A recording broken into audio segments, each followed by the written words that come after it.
Welcome to another episode of Impact. Now, before we get started, we need to get this out of the way immediately. If you have not seen Impact, you didn't see the Twitch stream, Melissa and the show itself advertised that everything has been postponed. TNA, the special of TNA, it's been postponed. Lockdown has been postponed. I'm sure Rebellion has been postponed because of what's happened with the coronavirus. There's just nothing we can do about that. So this show has a lot of content, but due to the fact there's not going to be anything that's going to be on Impact Plus that's going to be live, it's not going to really lead anywhere. But we can still see where they were generally going to go with it. And hopefully whenever they can do any pay-per-views or any specials again, they will do what they plan to with these recordings. They're just going to have to wait. First thing, we got Falaba and TJ Perkins versus the North. Now, personally, I understand the reasoning, but then I don't. Look, Falaba and TJ Perkins should have won the title here.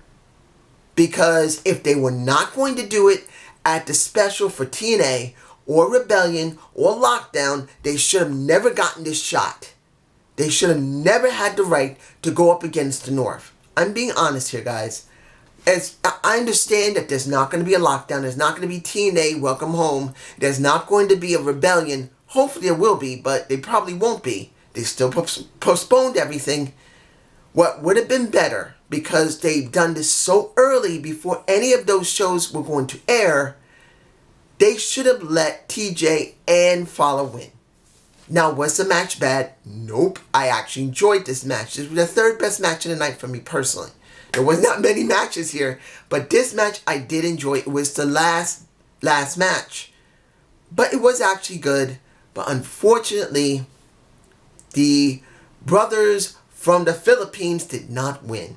And I just don't think they should have been allowed to even have this match. It should have been saved for the pay-per-view. But we now know there will be no pay-per-view right now. So in a sense, it's a good thing, but it's not at the same time. Next, Chris Bay. Now, if you didn't notice my intro, because I play my intro, you see Jake Chris destroying Chris Bay when he first aired, not debuted, first aired at a jobber. You've seen it. I'm not going to flash it because there's no reason to.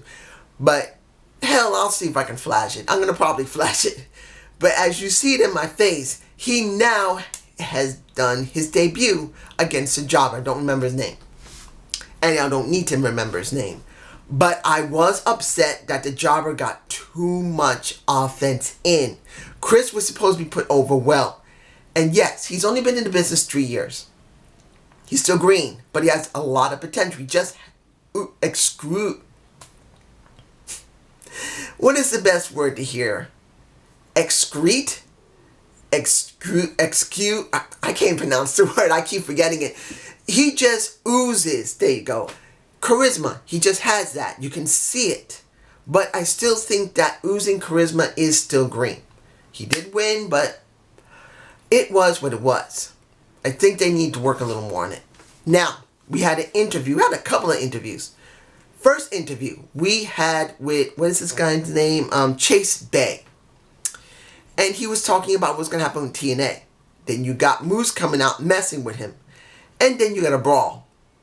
Now, I'm very interested to see how that was going to end. Now, they could do something with him dealing with Moose next week, which I wouldn't be surprised. It could actually happen. But if they don't, and they were saving for the pay-per-view, it's going to be very interesting how they're going to be able to make it work after who knows how much time is going to pass. It could be 3 weeks before we see any pay-per-view, or a month before we see a pay-per-view. It's hard to tell. So if this was going to be saved for a pay-per-view, which I don't think it will be, I'm sure Moose is going to go up against Stevens. He's going to go up against him next week. It's just, I think he will. I think. Gut check happened. I'm not going to talk much about it. But now we have the Shogun. I got to say this about Jackson Stone. He looks interesting. He looks strong. But he looks green. I don't know if the guy's been in for 4 years, 5 years, or 10 years. His attitude just screams green. Now, when he found out, he was very emotional. And there's nothing wrong with that. Nothing. There's nothing wrong with a guy or girl getting emotional after getting a contract with a promotion that could be seen on national and international television. There's no problem. But I felt before that happened, he looked green when he was talking. And when he was in the ring, what little snippets they showed, he didn't look too bad. But he did give off a feeling of green. So I'm hoping that he will improve. But that's just me. You guys tell me below. We had another interview. And this was Tessa Blanchard. And it was Jimmy Jacobs who was interviewing her. And he's saying, look, why? Why are you doing all this kind of stuff? And she says, I'm not going to avoid nobody. She did put over Ace Austin and Taya to a little extent. But to be honest, and I'm being honest here, and I'm saying this again for anyone who's hearing me, and I know no one said we don't believe you, but I don't have a problem with a woman being champion of a man's title in a major promotion. I just want the writing to be better. And the writing isn't good. I just don't feel invested in what they've produced, in the story. It just has not been that good. It's not about the matches that she put on. The matches were great with her and Sammy and Ace Austin and in Tessa, even though they rushed it. But it's about the story. And I just feel like they've not done the story properly. They didn't make her Daniel Bryan, and they didn't make her China. And I felt that she needed to be one of those two.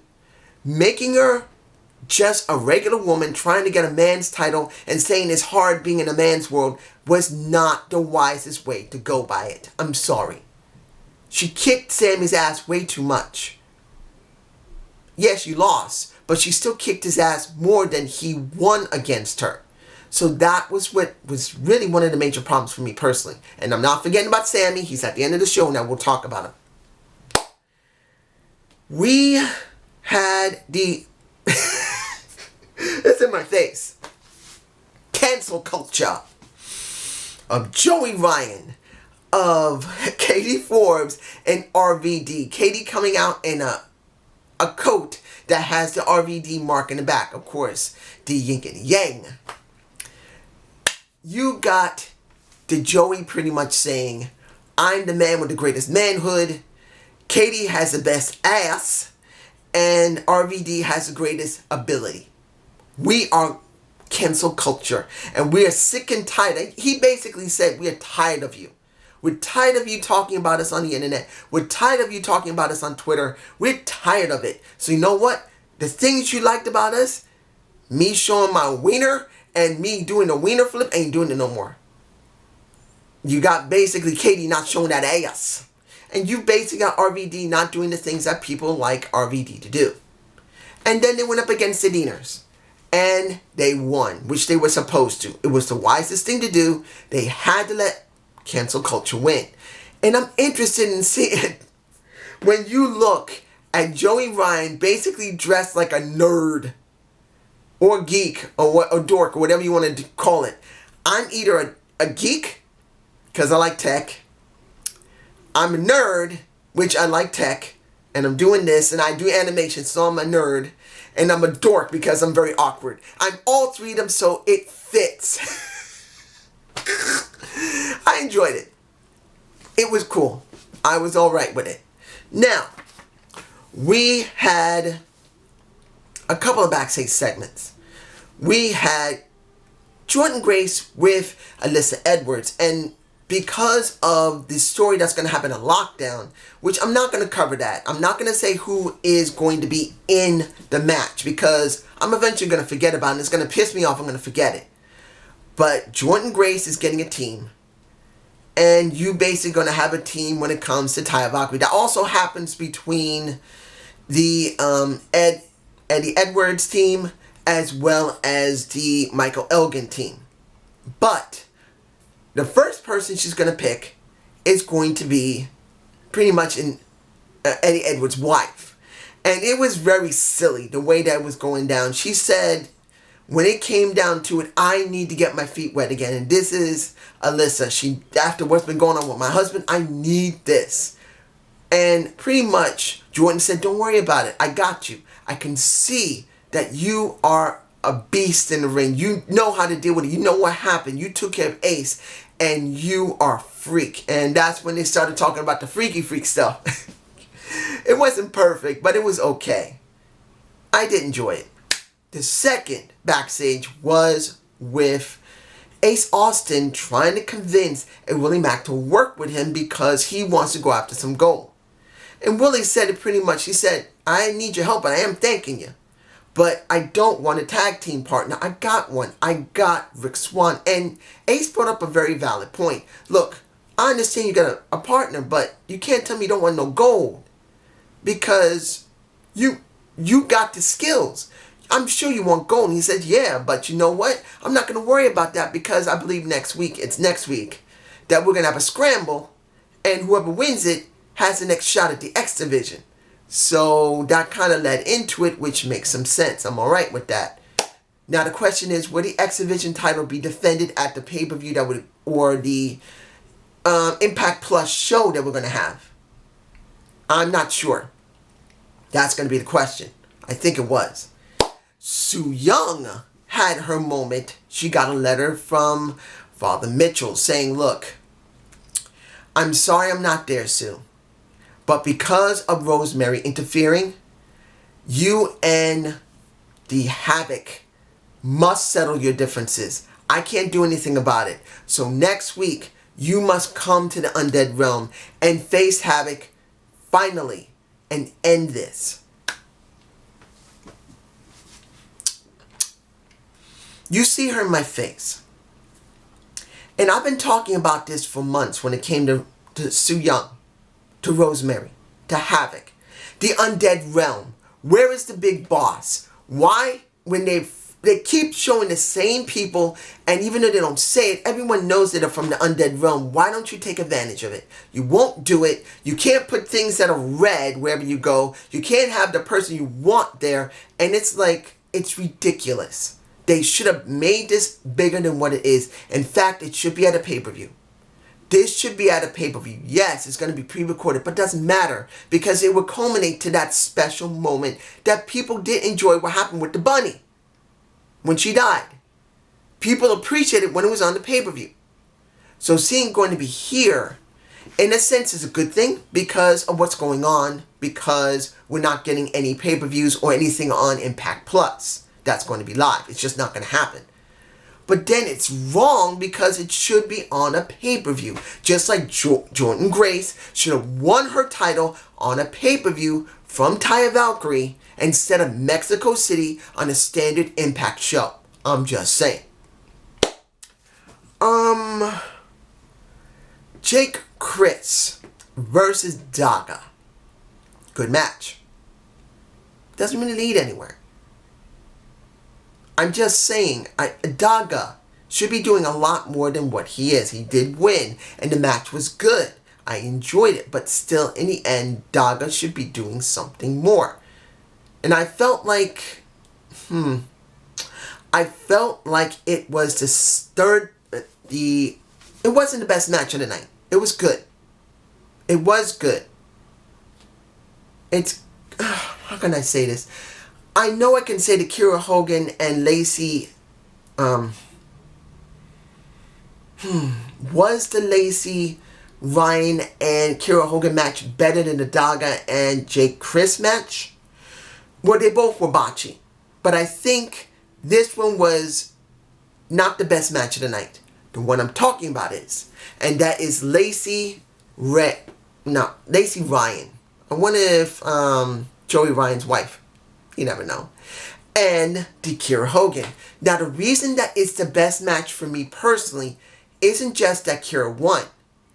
It's that they really did try to sponsor Kiera, and they were honest about it. Look, Kiera Hogan has been a great heel for many, many months. She improved her heel work once she became one. She even did a little bit better in the ring compared to what was going on with Allie. I'm sure Allie was not happy being in Impact. And that was probably one of the reasons why she was so bad in the ring. Here, Kira stuck with this, and she improved incrementally for me personally. That is the reason why this match means more to me. It just does. And which match was it that I thought I heard Josh say something? What was it? I can't remember, but it was something Josh said. Oh, it was the Chris Bay versus Jobber match.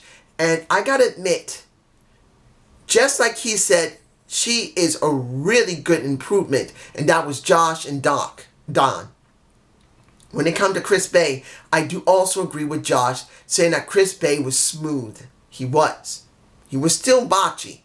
He's still green. But he did show moments of being so smooth. Glimpses of how good he could be.